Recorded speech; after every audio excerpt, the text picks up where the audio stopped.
Vampires. I love them, you love them, and ever since the days of early gothic literature, tales of mysterious counts and countesses out in the misty, mountainous terrain of Central Europe have disseminated the immortal imagination of our sanguine overlords across our shared horror culture. The term vampire was first popularised in Western Europe after reports of mass hysteria in the Balkans that resulted in corpses being staked and mobs of villagers accusing isolated individuals of being blood-sucking vamps. They were known as the shtriga, the vrykolakas, and the strigoi, and while it's plain to see that horror cinema has immortalised our garlic-hating bat friends with some damn awesome horror movies, so let's take a look. Hello horror fans and welcome back to the Scariest channel on YouTube, top 5 scary videos. As per usual, I'll be your horror host Jack Finch, as today we curiously take a look at the top 5 scariest vampire movies of all time. Roll the clip.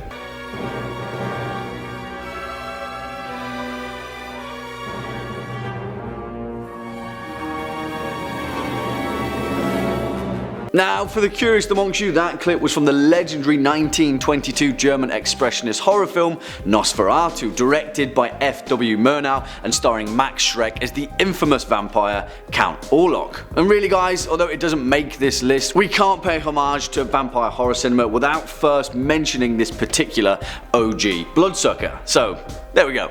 Also, there are some absolutely astounding vampire movies out there: The Lost Boys, Fright Night, Night Watch, Underworld, From Dusk Till Dawn, but this list is the most scariest, not the most badass, unfortunately. Kicking us off at number 5, 30 Days of Night, 2007.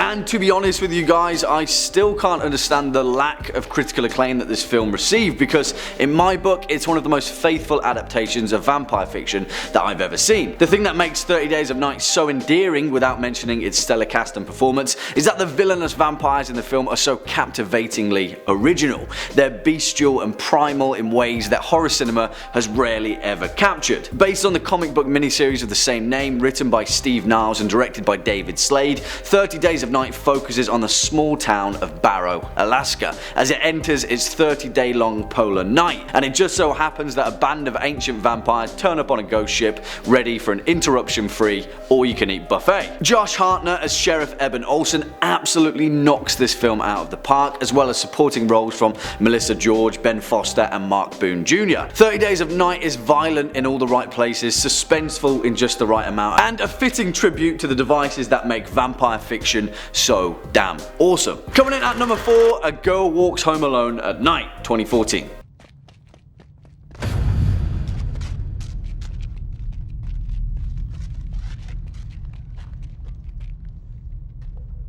Now, I'm going to go out on a limb and say that this film probably went under the radar for most people, and with a tagline stating it as the first Iranian vampire western, then I wouldn't exactly besmirch you for not taking note. But if you haven't, what you've missed out on is one of the most unnerving yet beautifully captured demonstrations of vampire cinema in recent times. Written and directed by the awesome American-Iranian director Anna Lily Amirpour, and also produced by none other than Frodo Baggins himself, Elijah Wood, A Girl Walks Home Alone at Night tells the tale of a lonesome vampire who stalks her prey in the fictional Iranian ghost town of Bad City. The film stars the relatively unknown actress Sheila Van, who plays the title role of the girl, who also turns out to be a corporeal vampire of legend who spends her days in lonely isolation, spooking unwitting pedestrians at night and feasting on villainous criminals just for kicks. I'm going to shoot straight, this film isn't exactly full frontal horror, but where it really shines is in its atmospheric dread and bleak demonstration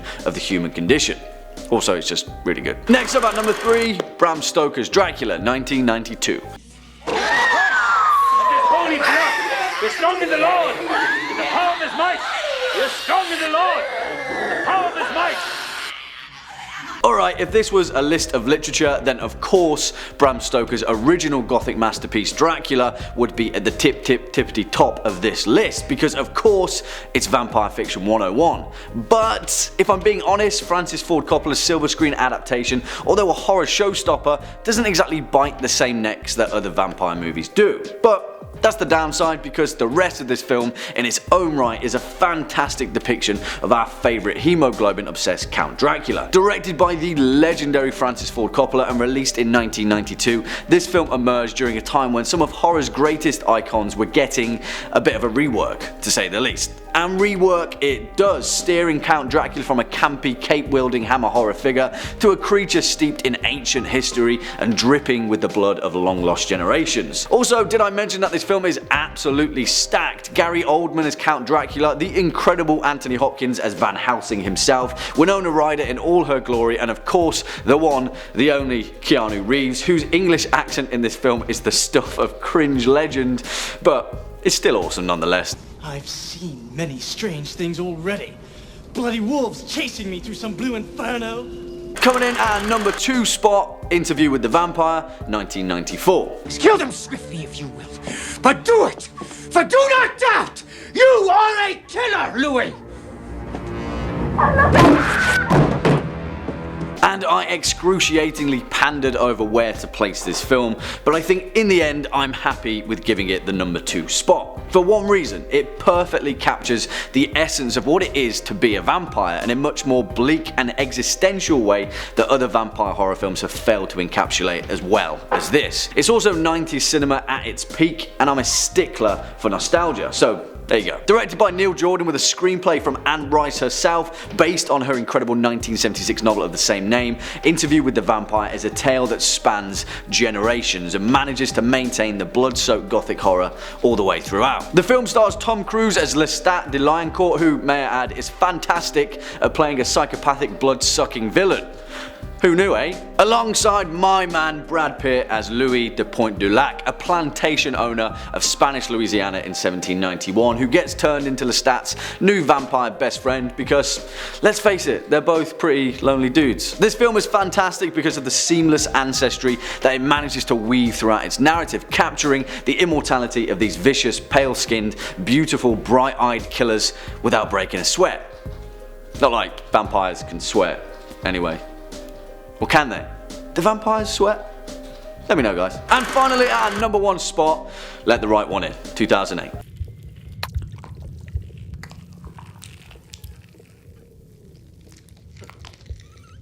Nej! Du får komma in! Oh man, I'm just going to go out and say it. I adore this film. And please watch this first before the 2011 remake Let Me In, although I will give that the credit is due because the remake is still a decent horror film. But, and it's a big but, it is pretty much a shot-for-shot remake, and well, Let the Right One In is a near perfect movie, so it's difficult not to be good. Directed by Thomas Alfredson and written by John Lindqvist, based on his novel of the same name, Let the Right One In tells the tale of 2 kids in Stockholm, Sweden, Eli and Oscar, and, well, Eli is a vampire. This film is heartbreaking and terrifying all at the same time, and it tells the tale of 2 lonely children in the bleak Swedish midwinter without pulling any punches. Despite being a film about a legendary fantasy creature, Let the Right One In manages to capture the humanity of isolation. It's violent, it's drenched in blood, it's oftentimes shocking and bleak, but it's also charming, endearing and beautifully depicted, mainly down to the on-screen relationship of Kari Hedebrand and Lina Lenderson, 2 child actors who colossally step up to the plate and who together deliver one of the finest shared performances in horror cinema. Really guys, I cannot recommend this film enough. Let the Right One In is perhaps the finest modern vampire film ever made, and for that, it deserves the number 1 spot on this list. Well, there we have it, horror fans, our list for the top 5 scariest vampire movies of all time.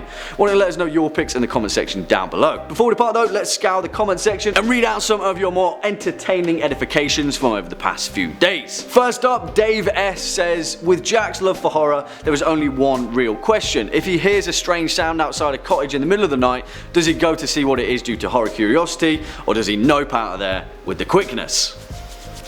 Well, Dave S, what an absolutely fantastic question, my good man, and I think the only real answer to that is I've seen far too many horror movies to know that succumbing to curiosity is never a good idea. After all, it did kill the cat. Next up, Dale Cordova says, Jack, if you could be a supernatural character from a movie, which one would it be and why? And cheers Dale, another awesome question. Well, hopefully through this list I've outlined the pitfalls of being a vampire. No one wants to be that lonely, right? Although, I must admit, it is pretty alluring, so vampire would be high. I'd have to pick. Oh man, this is hard. Even though the film sucked, can I be a gunslinger of Gilead? Roland Deschain?